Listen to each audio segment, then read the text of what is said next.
باللہ من الشیطان الرجیم بسم اللہ الرحمن الرحیم الحمد للہ رب العالمین والصلاة والسلام علی محمد اہل بیتہ الطیبین الطاہرین بسم اللہ الرحمن الرحیم قال علی علیہ السلام وانما ہی نفسی یروزها بالتقوی۔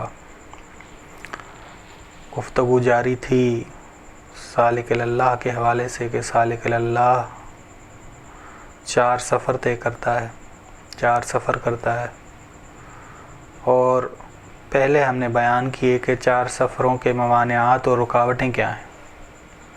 اب ہم بیان کر رہے ہیں کہ پہلا درجہ جو سالک اللہ کے لیے ہے، یا پہل سفر کی پہلی شرط جو سفر اس نے شروع کرنا ہے، تو اس کا پہلا زینہ یا پہلا درجہ توبہ ہے، اور دوسرا زینہ زہد ہے، اور تیسرا درجہ جس کے بارے میں آج ہم گفتگو کریں گے وہ ریاضت ہے۔ ریاضت کرنا، تمرین کرنا، مشق کرنا۔ ریاضت سے مراد مشق کرنا اور تمرین کرنا ہے کہ امام علی علیہ السلام فرماتے ہیں وَإِنَّمَا هِيَ نَفْسِي أَرُوزُهَا بِالتَّقْوَى، میں اپنے نفس کو تقوی کے ساتھ ریاضت دیتا ہوں، میں اپنے نفس کو تقوی کی تمرین کراتا ہوں۔ بس امام علی علیہ السلام خلافت کے دوران، حکومت کے دوران پیوند والے کپڑے پہنتے تھے، پیوند لگا ہوا کپڑے پہنتے تھے۔ امام جو کی خشک روٹی کھاتے تھے نمک کے ساتھ، گیہوں کی روٹی، شکر، شہد اور خرما فقیروں اور یتیموں کو کھلاتے تھے۔ ریاضت سے مراد یہ ہے کہ تمرین کے ذریعے سرکش نفس کو تسلیم بنانا، مطیع بنانا۔ رائز، را، الف، حمزہ، باد، رائز اسے کہتے ہیں جو تمرین کے ذریعے، مشق کے ذریعے سرکش اور وحشی حیوان کو رام بنا لے، مطیع بنا لے اپنا۔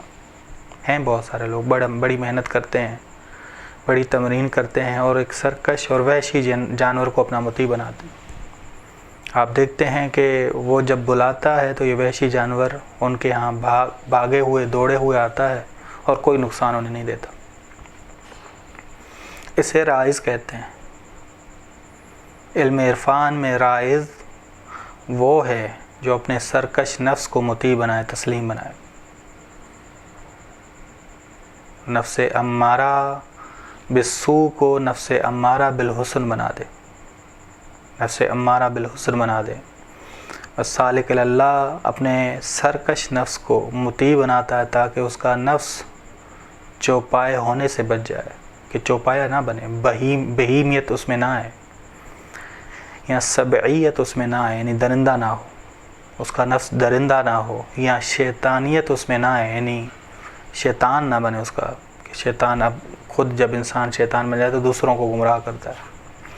ٹھیک، بس اس کی طرف نہ بہیمیت کی طرف، نہ سبعیت کی طرف، نہ شیطانیت کی طرف حرکت کرے، ان کی طرف حرکت نہ کرے، چوتھی راہ کی طرف حرکت کرے۔ چوتھی راہ ہے فرشتہ ہونا۔ بس فرشتے ہونے کی طرف سالک اللہ سفر کرے اور اسے طے کرے اور عقل عملی کا مطیع ہو جائے۔ ہماری ذمہ داری ہے کہ نفس کو تمرین کرائیں۔ نفس اگر ہم سے حرام چاہے تو ہم اس گھوڑے سوار کی مانند ہوں، نفس ہمارا گھوڑا ہو اور ہم اس گھوڑے سوار کی مانند ہوں جو ماہر ہے گھوڑا چلانے میں، اور لگام کو پکڑ کے وہ صحیح راستے گھوڑے کو چلاتا ہے۔ یہ تمرین ہونی چاہیے، نفس کے گھوڑے پہ انسان مکمل قابو اختیار کرے، یہ تمرین ہونی چاہیے۔ نیا شخص تو قابو نہیں پا سکتا، تمرین کرنی پڑے گی، ریاضت کرنی پڑے گی۔ سالک اللہ کا تیسرا درجہ ریاضت کرنا ہے، تمرین کرنا ہے، مشق کرنی، سخت مشق کرنی۔ ٹھیک، بس ضروری ہے کہ نفس کی لگام کو پکڑے، اس کی چاہتوں کا منفی جواب دے۔ یہ بہت ضروری ہے، ہم منفی جواب دیں، آہستہ آہستہ اس کی چاہتوں کا منفی جواب دے کر آہستہ آہستہ سختیوں پہ صبر کر کے ہم کیا بن سکتے ہیں؟ ہم بن سکتے ہیں اپنے نفس کو تسلیم کرنے والے، تسلیم بنانے والے۔ امام علی علیہ السلام فرماتے ہیں کہ اے دنیا، مجھ سے دور ہو جاؤ، مجھے اپنے زر کو برق، اپنی چمک، اپنی روشنی نہ دکھاؤ، تیری روشنی جھوٹی ہے، مجھے نہ دھوکہ دو۔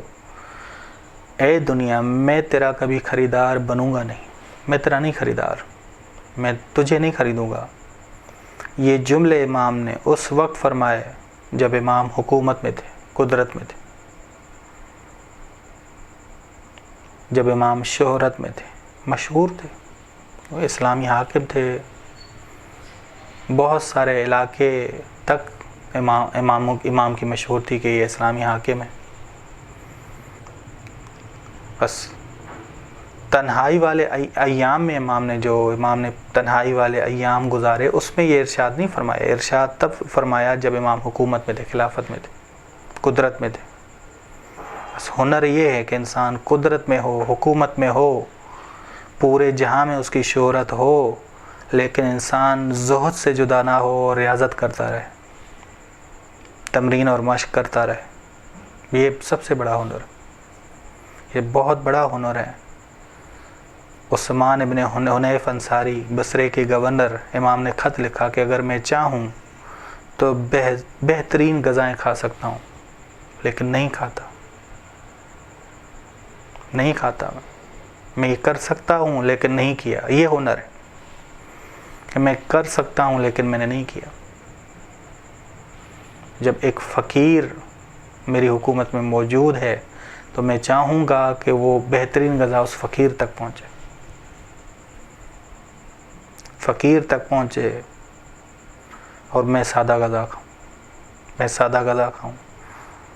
تبھی امام علیہ السلام یہ فرماتے ہیں کہ تم میری طرح زندگی نہیں گزار سکتے، لیکن تمہارے لیے جو ممکن ہے وہ کرو۔ وہ کیا ہے؟ حلال کھاؤ، حرام سے بچو۔ یہ ریاضت ہے، یہ مشق ہے۔ بس ایسا انسان نفس امارہ بالسوء کے فریب میں نہیں آتا۔